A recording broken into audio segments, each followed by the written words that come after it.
thank you so much, Dan, for joining us here at the Dwellynn Show. I really, really appreciate your time.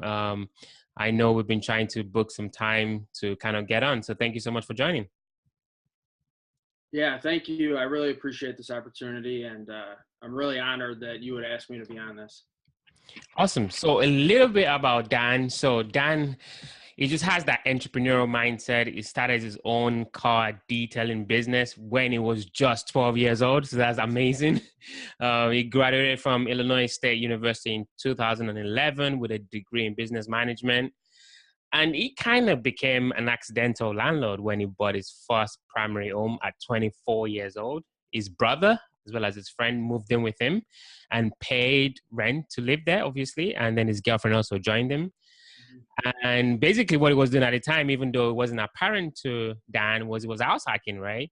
So he was thinking, how can I figure this out a lot? So he started reading books, Rich Dad Poor Dad, basically, change his mindset. So I think you can do a way better job than I can, Dan. Just kind of walk us through, after you read Rich Dad Poor Dad, actually, like what happened?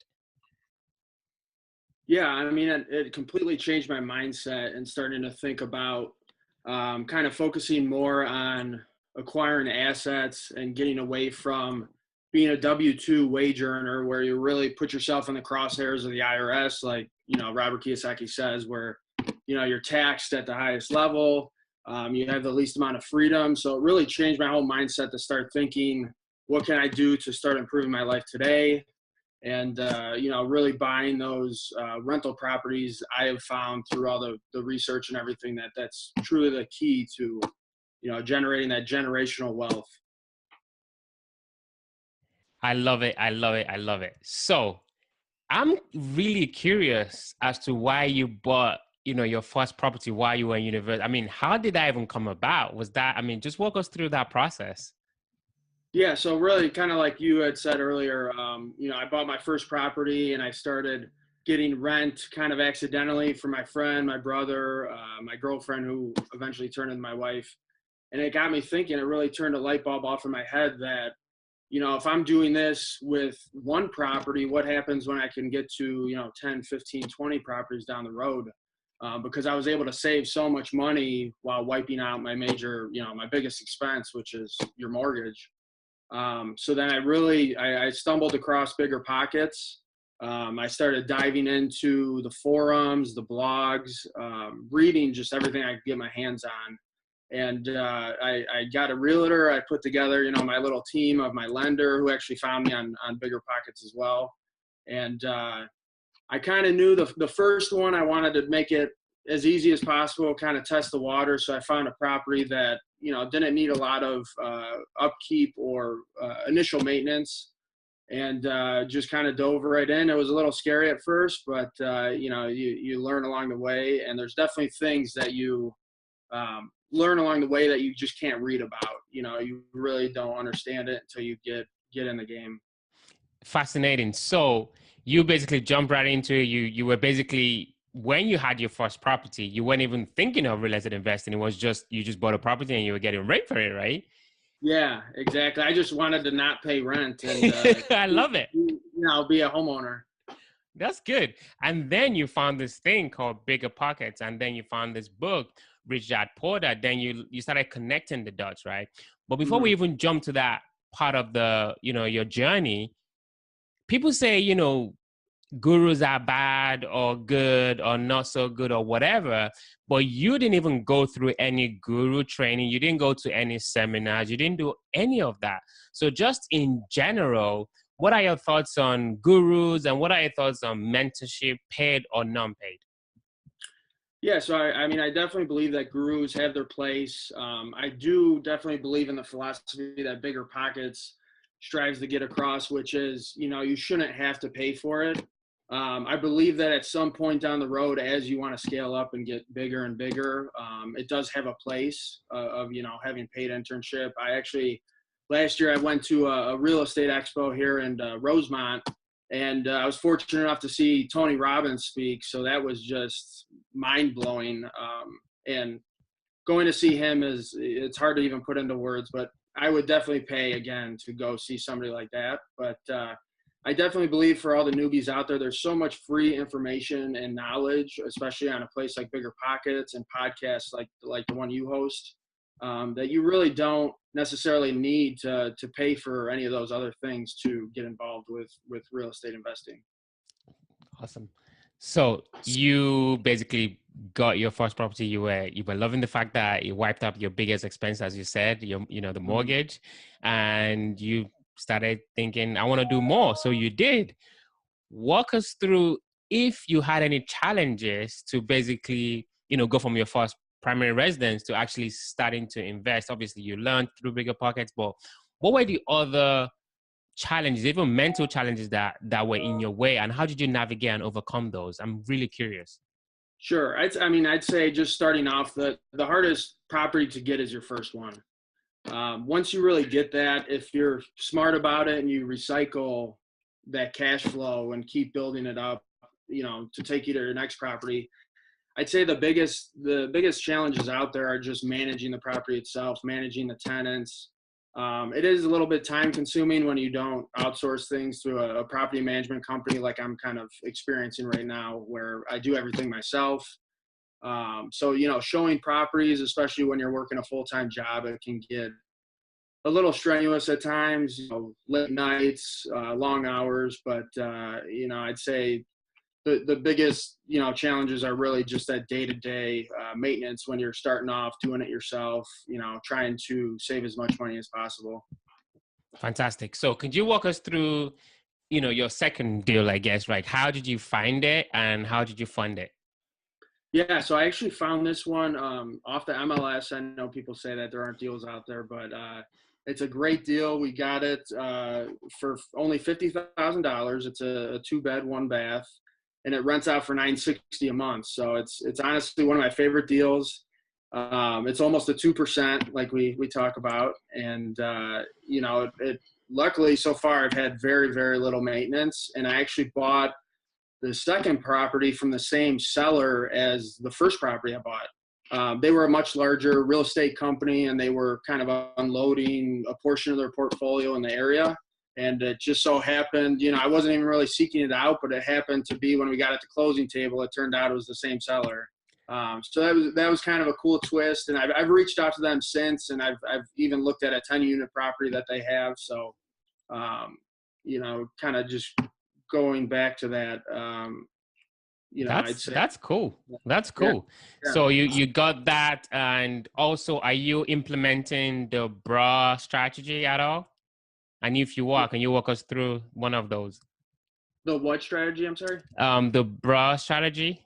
Oh yes, yeah, the Burr strategy. That's actually probably my favorite deal to date. That was the last one. We just closed on it at the end of January, and it's an amazing thing that I had no idea even existed, a year ago. And Brandon Turner on Bigger Pockets is really the one that is a huge proponent of that strategy. And basically, we were able to find a distressed property that needed a lot of work.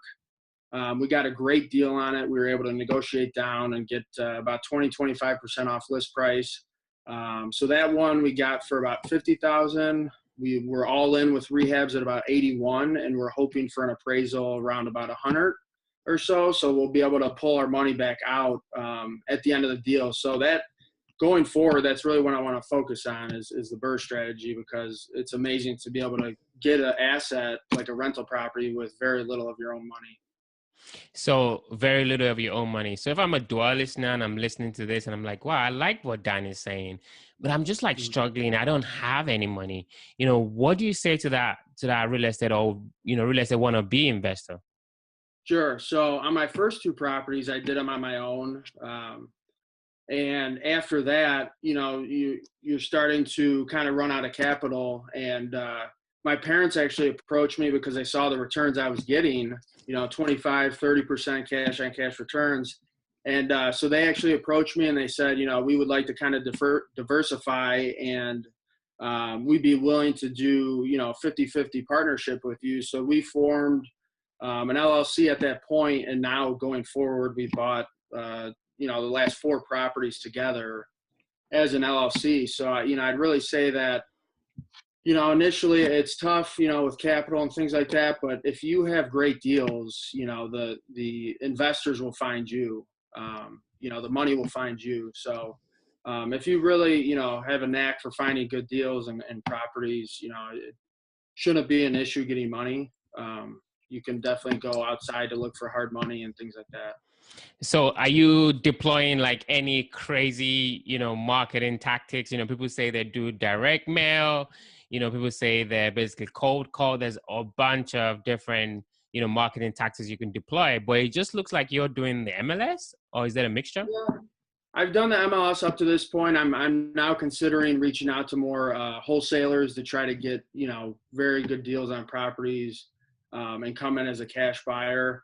And even recently I've started now because I want to venture up into multifamily. So what I'll do is I'll drive around my market that I invest in, and I'll look for, for rent signs on the buildings, and I'll call up the numbers and, ask them how much they're getting for rent and see if I can speak to them and see if they're willing to eventually sell. So I think that's a good tactic. It just, it's kind of like driving for dollars. You just look for different opportunities, and, you can even have your realtor pull tax records to see who owners are of buildings and properties that you might be interested in. So starting Fantastic.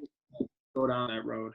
Fantastic. So you mentioned that you also have a day job, right? Is that correct? Correct. Yeah. So if I'm a real estate investor, or thinking to become a real estate investor, but I do have a day job, but I'm constantly thinking when I'm always in my cube, I can't take phone calls. How do you balance that, right? With a full-time job and then your real estate activities? Yeah. I mean, it's definitely tough. It's not easy. This week I actually just signed up for Buildium, which is a property management software, because I've kind of hit that point now with 6 units where in order to get larger, I know that I have to put systems in place to make that happen. So Buildium, I'm like, that's been my excitement for the week, is kind of learning about the software. And I know there's all kinds of videos. I haven't even scratched the surface on that yet, but I'd say, the biggest thing is just putting systems in place. And, if you can't handle everything, like I'm not a handy guy, so I outsource all the work. I have a few really good contractors that I trust. So, I can text message them if something happens, and they can be out there, within an hour or two. So just kind of putting that team together really makes a difference. Awesome. So with what you know today, right, with your experience buying, refinancing, what is that thing that if you could go back in time real quick that you would kind of change and tweak in your process? I know there's probably a few, but just a really good one. Yeah. I mean, if I could go back in time when I was in college, I would have bought up some properties, because I didn't know it at the time, but I was in college from 07 to 11, which was the greatest time. I would have bought a 4-unit and rented it to my buddies or something like that. But I'd say definitely don't be scared from the beginning of the process to, outsource things. It might, cut into your profit a little bit, but it's really going to help you to grow in the long run. Fantastic. That's a good one. I really like that. Even though I'd want us to keep going and keep going, we're definitely dwelling into the quick round. So these are going to be quick questions and quick answers. You ready? Sure, I'm ready. All right. First question. What makes Dan unique? What is that differentiating factor that separates you from the next guy or the next girl? I would say it's just my persistence to always get better, and self-improvement's a big thing with me. So I'm constantly reading.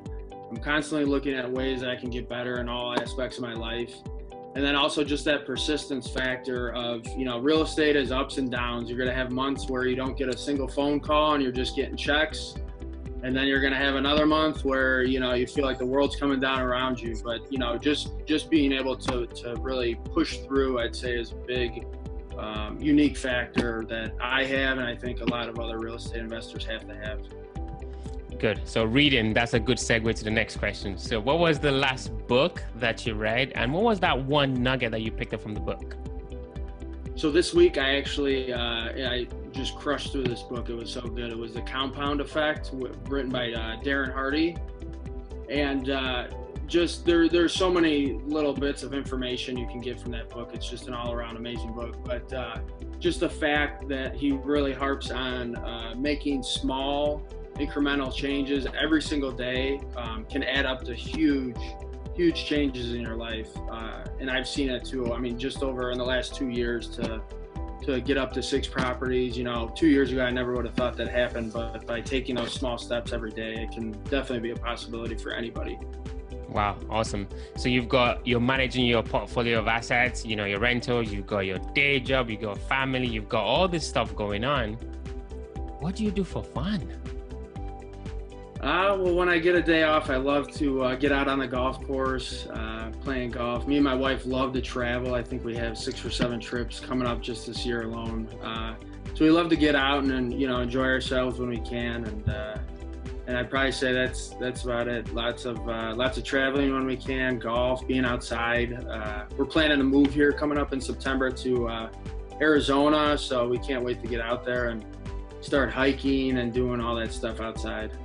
That's fantastic. We definitely share that in common. My wife and I love to travel too, so that's a huge one. Well, Dan, if I'm listening to you, I'm a door listener. I'm like, I really like this Dan guy. I want to learn some things from him. Maybe we're in the same market. Where are you most active? How can people reach out to you and connect with you?